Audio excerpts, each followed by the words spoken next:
Hi, everyone. It's Mary, and I'm here tonight doing 90 Days Say What all by myself. And I'm going to explain why. But I'm just going to wait a few minutes so we get more people into the room so everyone can hear what's going on. So, happy Memorial Day weekend. Hope all you guys had a great weekend. And please have patience with me because it's just little old me tonight.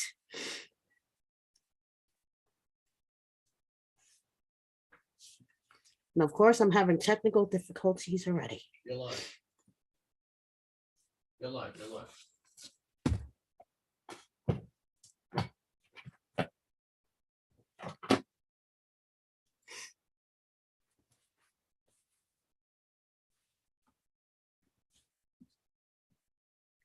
Hey there, everyone. It's Mary coming to you with our Monday night 90 Days Say What, and it's just me. Auntie couldn't make it tonight. She's hanging out with her family, doing Memorial Day festivities. We wish her well. We miss her. We miss you, Auntie. I miss you, Auntie. And I just wanted to say, we have personal issues going on here at Kiki and Kibbutz. And I just want to wait for a few more people to come into the room so I can explain what's going on and why you guys are going to be stuck with my face for a while. And I hope that's okay. So Brianna is dealing with personal issues at the moment. And I just want to send my love to my ride or die, all my positive vibes, positive thoughts. And I want you guys as well to send all your love and positive vibes to Brianna, but she will be taking a little leave of absence for a bit to deal with some personal stuff, but she'll be back, funnier as ever. But we're going to give her a little time because, as we all know, real life, family, friends, relationships are way more important than any podcast, any reality TV show, or any bullshit like that. So my thoughts and my positive vibes go out to my friend who's dealing with some personal stuff. And I love you, Brianna. And we're going to be here when you get back, or I'm going to be here because it's me and you, which I'm going on to my second point.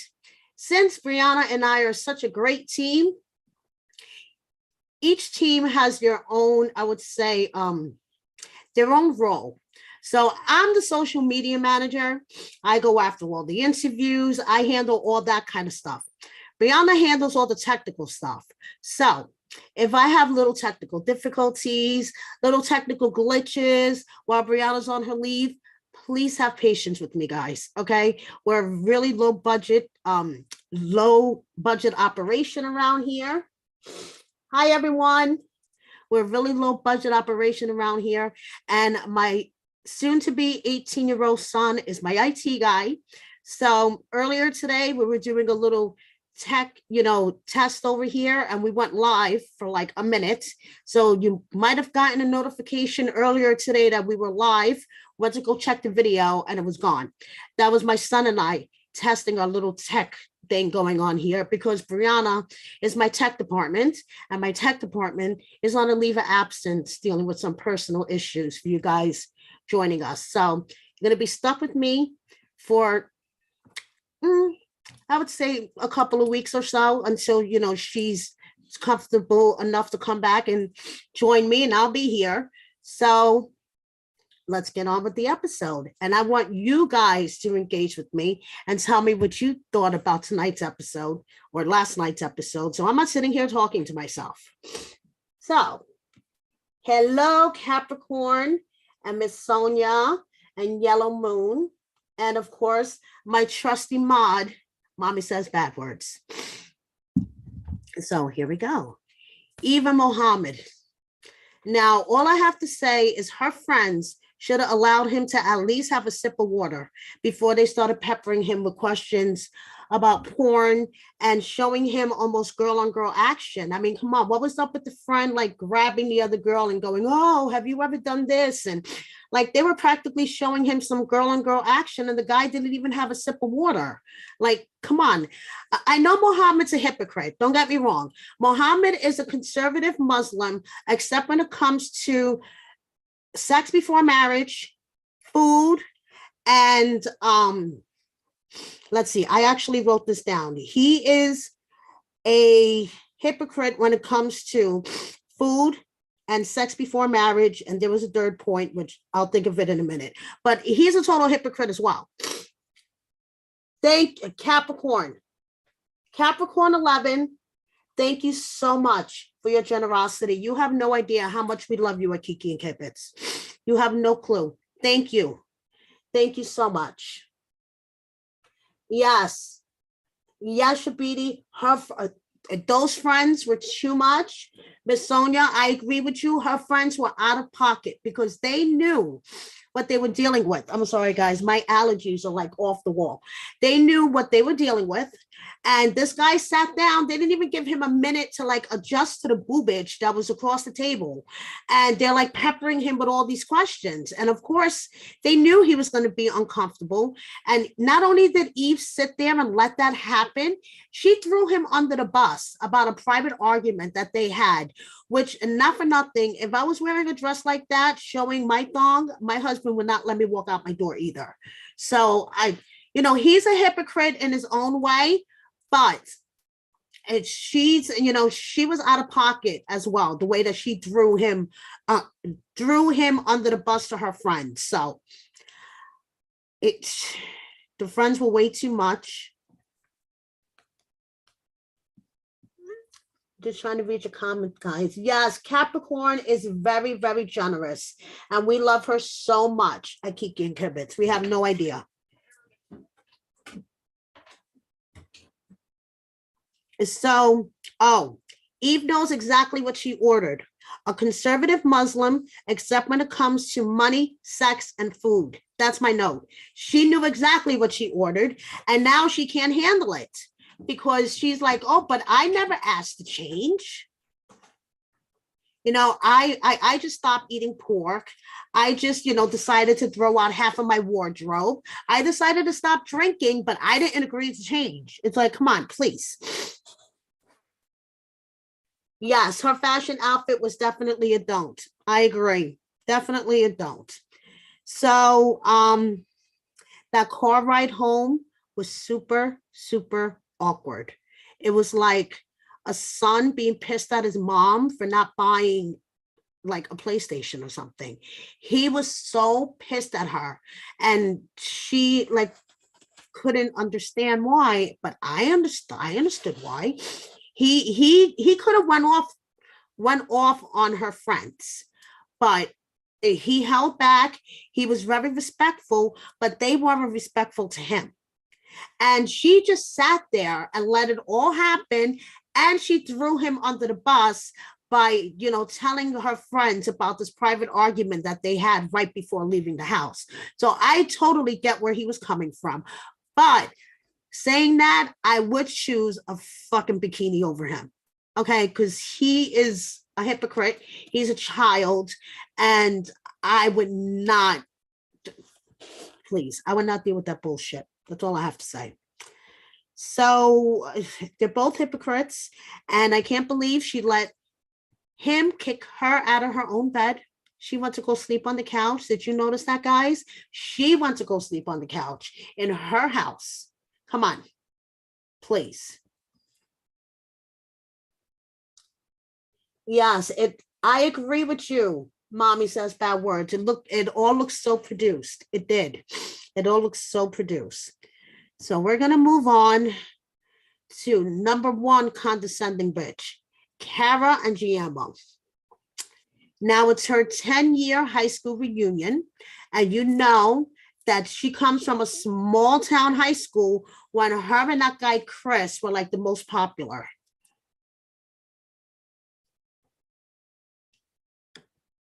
I mean, That guy, Chris, um, what did I write here? Give me a second. I had an actual, oh, he looks like a lemon sickle because of that bright yellow hat. That's all I kept thinking was lemon sickle. I mean, that guy Chris was too much, but he was real. He kept it real though, and he broke it down for Guillermo, and Guillermo realizes what of a shady bitch that he's dealing with right now. Because Kara is shady. Because not only did she break poor Chris's heart, she didn't even remember why they broke up. She cheated on the guy and she doesn't remember it. She was like, oh, yeah, that's what happened. Oh, I thought we just broke up. I didn't realize that I kissed another guy and broke your heart, and I'm the reason why you don't trust women ever again. Oh, really? That's why? Oh, okay. Sorry. Like, really, girl? Really? And she's like, oh, but that was 10 years ago. And it didn't come back to me until he started talking about it. Really, girl? Come on. And meanwhile, Guillermo is sitting there like, is this what I'm dealing with? Is she's going to do this to me? And her whole attitude. I just want to go back a little bit to when they were setting up that whole balloon wall or whatever the heck they were doing. Her whole attitude during that scene, I wanted to jump through the screen and slap the shit out of her. She was so condescending to him. He was trying to help her. Like, he was genuinely trying to help her. He was trying to learn what to do so he could be a better helper. And all she did was just be a condescending bitch.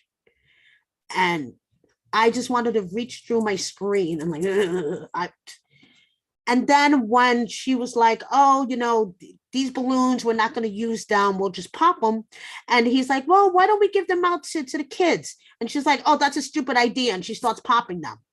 I mean, it's like, come on, chick. Would it have taken you that long to find some kids and like give the balloons to? It doesn't take that long, girl. Like, relax.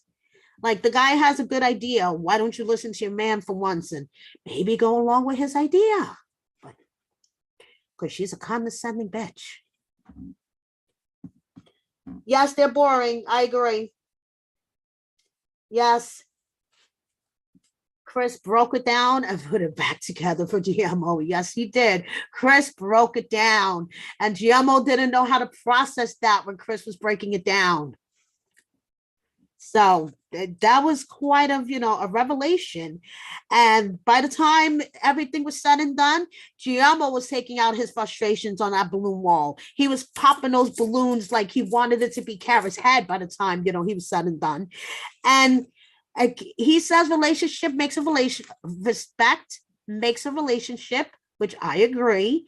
And I think even though he is a child, he is more emotionally mature than Kara is. I think Kara is like stuck at that party, like college party girl age emotionally. And Guillermo is more mature than her emotionally, even though he's younger than her in age, if that makes any sense, you guys. So that's the way I see this couple. And I agree when Mommy says bad words, they're boring as hell. So I'm going to move on to Jibri and Miona. I mean, at least we have coordinating outfits with these two. It's all produced bullshit to me, but we have a cool lesbian grandma thrown in there. We have horses. You have to love horses in the scene. And so it's crap to me, but at least it's not boring like Kara and Guillermo. So they go to Grandma Cheyenne's house in the matching pink outfits. Fiona's wearing her good shoes on the farm because that's a smart thing to do, is to wear your good shoes on the farm. Then she's complaining when she has to muck horse shit, and the horse is the only one that has gotten fed a good meal in the past few days, because with Jibri and Miona, trying to heat up frozen dinners and poisoning everybody over there, the horse is the only one, that's having a decent meal. Grandma Cheyenne tries to explain to Miona that maybe Mahala's intentions were more of like a protective thing towards her, because she's in South Dakota, and her flamboyant style, might be a little turn off, or people might be like, oh, get the wrong judgment about her due to her style, and maybe Mahala was trying to come at her in a protective sort of manner, and Miona's not having it. Miona's like, no, whatever. And then they start talking about the whole wedding location debate, because Jibri's like, oh, what do you think? We could have it right here on the farm. And Miona's like, no, I want my beach wedding. And Grandma's like, well, I don't think that's going to happen in the 90 days. And she's just like, no, I want my beach wedding. I want my beach wedding. And then we move to the next scene where Miona is sitting in front of her little vanity. She has more makeup than I think a Sephora store has on her vanity. And I want to know why this chick is always wearing sunglasses on her head inside. And Gibberish comes in, and Gibberish starts telling her that he has to go to Chicago for the Black Serbs band.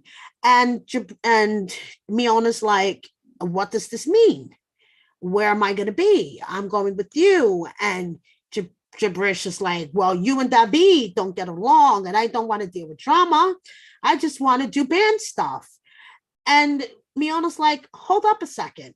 I sacrificed my family, my job, my home country to come to West Pavafuck, South Dakota, for you to stick me in your parents' house where your mom is trying to tell me what to wear. Now you want to go jet off to Chicago and act like you're in a band, and you're going to leave me at your mom's house? No. And if this is all going to happen and you think you're going to do this band thing, I'm really getting my beach wedding. And Jibri is like, I don't know about all this. This is crazy. I just want to pretend that I'm in a band. And Miona's like, I'm going with you. David better not say anything to me. She and David do not get along. David is super judgy, like everybody else, apparently.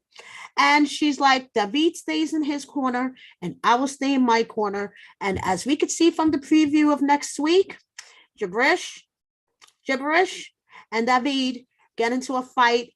And does anybody want to guess probably who was the common denominator of the fight?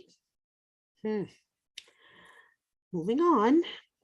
Now, here we go to condescending bitch number 2 of the season. Emily, I just have to sigh for a second and just sit back. I don't know, this girl, she doesn't want a father. She just wants an extra body there. And this whole thing with her mother, like hovering over him while he's trying to take care of his son, like that whole shit pisses me off. And I'm going to say it. I feel like there's a tinge of racism there, because the way the mom was just hovering over him and just like eyeing him just really pissed me the fuck off. It's like, how do you expect the guy to get any hands-on experience with his son if you don't back off and just let him do it without you staring holes into the back of his head? Like, okay, I get the whole peanut thing. I get it. But then we also have to understand that they do things differently outside of the United States. And Kobe, was brought up outside of the United States. So yes, I get the whole peanut thing, the peanut allergy, the choking on the peanuts, but she could have been, as I'm going to say time and time again, it's not what you say, it's the way you say it. And she is a condescending bitch. She is so condescending. I mean, oh my God, that's another one I want to reach to my TV and just shake the stuffing out of. I mean, yes, I agree, Betty. He needs to bond with his child without people hovering over him every 5 seconds. So what, the wipes weren't right next to him while he was changing the diaper? The kid pees in his face. What's the big fucking deal if the kid pees in his face? Everybody gets peed on when they're changing a diaper. I mean, every parent gets peed on at one point or another. I can't even count the number of times I was peed on when my son was an infant. I mean, please. And that's just a rite of passage being a parent. Let Kobe get peed on as many times as Kobe is willing to pee on him. I mean, Emily, step the fuck back and let him change a diaper. How is he going to get a hands-on experience if you're like, oh, the wipes aren't here and you have to make sure to let him learn? So if the kid pees and it shoots out the side of the diaper, let him deal with it. He'll learn. Okay, please. Like, oh my God, that was pissing me off. And then the whole car thing.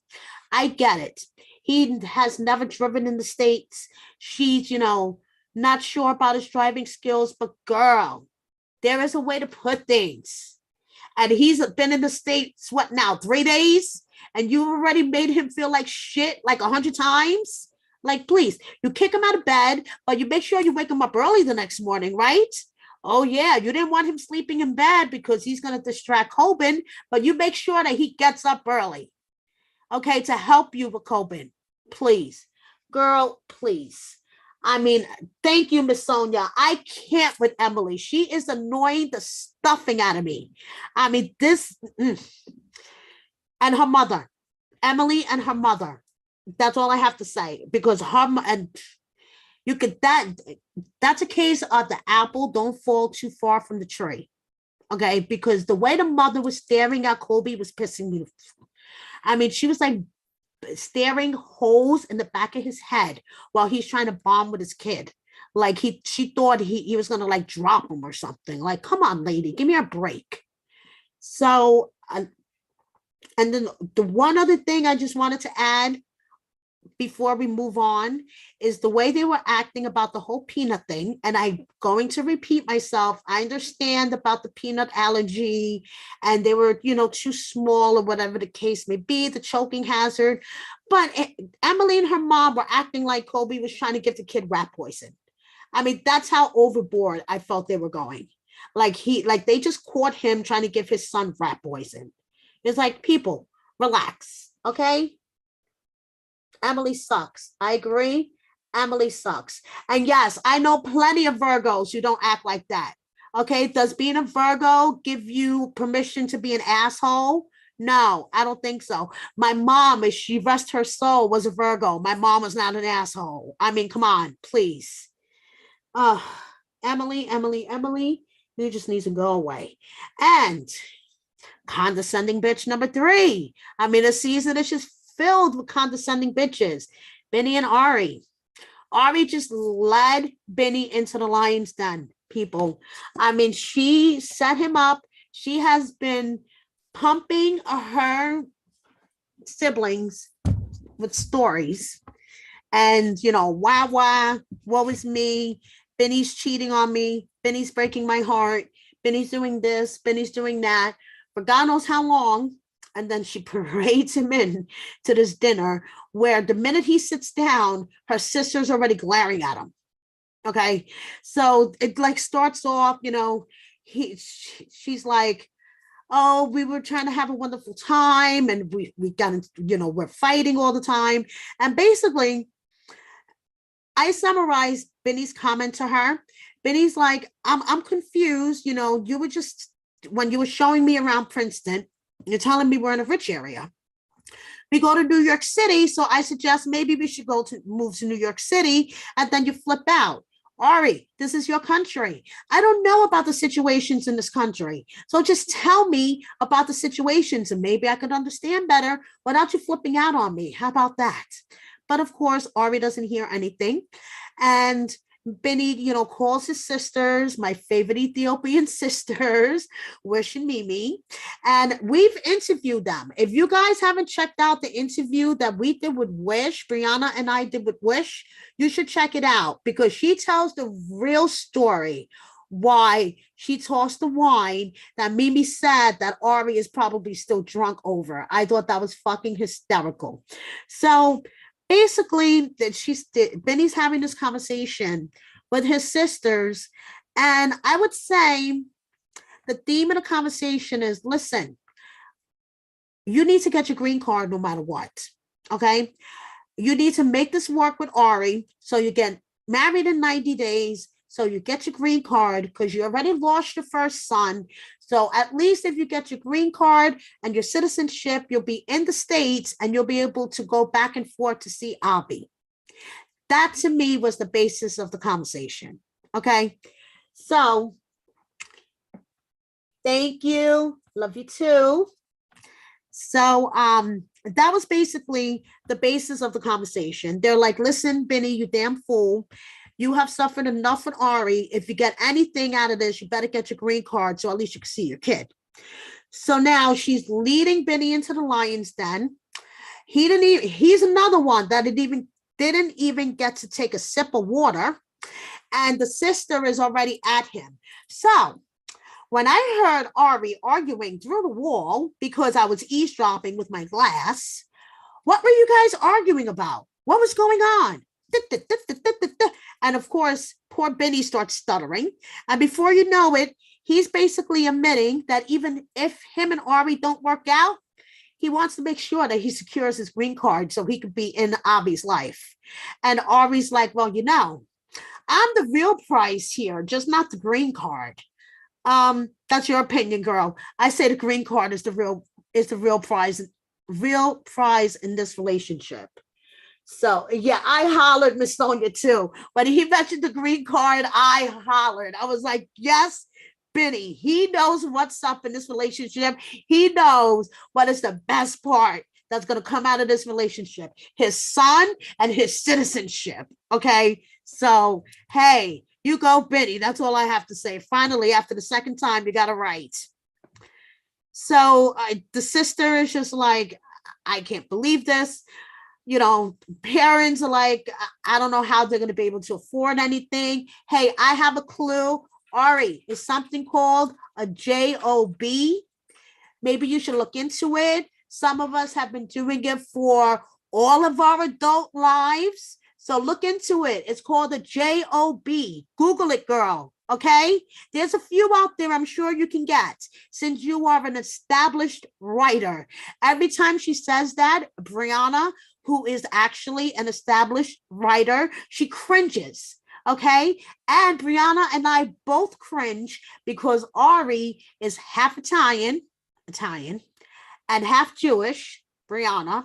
So she's basically half Mary, half Brianna, and she is totally not half Mary and half Brianna. So, Ari, girl, go get a job, please. That's all I have to say. And get off my TV. Benny and Avi could stay on my TV. Wish and Mimi could definitely stay on my TV. But Ari, please go. Goodbye. So now, moving on to the fourth condescending bitch of this season, Bilal and Shaeeda, and I'm not referring to Shaeeda as a bitch. So they're walking, and Shaeeda says, it's cold like a dog's nose. I like that saying. I think I'm going to steal it from her. When it's freezing again in New York, I'm going to be outside yelling, it's cold like a dog's fucking nose. So they go on a boat ride in the freezing cold. And did you notice that Bilal had most of the blanket over him? I mean, she had like half of the blanket on her lap, and he had like most of the blanket over him. So he never lets her have a moment. She's like sitting on the boat and she's trying to express to him how she feels, that she thought she was never going to find love. And she was like all into her feelings. And he never, ever lets her have a moment because he is such a bitch. I am sorry. He is annoying me more and more every week. He is such an manipulating, gaslighting bitch. And unfortunately, if you guys do not know, their marriage license has been leaked on Instagram. I covered it in not my Memorial Day version of Yve, but the one before that. Their marriage license has been leaked on the gram, so they are married. I was going to say, Shaeeda, run, girl, run, run, run, run, run. Do yoga poses out of there as quick as you can. But unfortunately, it does seem like she married him. And he is just like that moment on the boat. She's trying to explain to him, what's going on in her head. And he's like, oh, yes, I could totally relate to that. I could totally relate to that. And when she's trying to express to him about having children, it's like one line responses, but you have to listen to his word salad. When he's expressing himself to Shaeeda, he lectures her with what I like to call word salad, a bunch of words that when you listen to them, just make your head spin and you just can't comprehend what the fuck he's trying to get at. Okay, so he just throws a whole bunch of word salad at her and expects her to like listen to it and like, okay, I understand. Yes, okay. And and she's just, girl, I wish you weren't, I wish you weren't dumb enough to have married him. I wish you would have just cut your losses and went back to Trinidad, but at least you got your green card out of it. That's all I have to say. I would assume you got your green or getting your green card out of it. So more power to you, Shaeeda. If you could deal with him, she's defending him on Instagram, saying perception is only one part of reality. And, we all want to hold everybody down. But, Shaeeda, to each, to each her own. And if you could deal with his insecure, gaslighting, bitch ass, more power to you. I can't. I like my man to have a little bit more of a backbone and to be a little bit more secure in himself, because Bilal is not that. He thinks just because he has money and the fancy suits and the immaculate OCD house that he's the man. No, honey, you're not. You're not. So I think I have covered all of the condescending bitches on the season that was shown at least in last episode. I want to thank you all, you guys, for joining me. Thank you, Capricorn 11, as always, for your generosity, and especially tonight for your generosity. Thank you so much. We appreciate you here at Kiki and Kibitz. And thank you, guys. See you soon. Have a good night. Bye.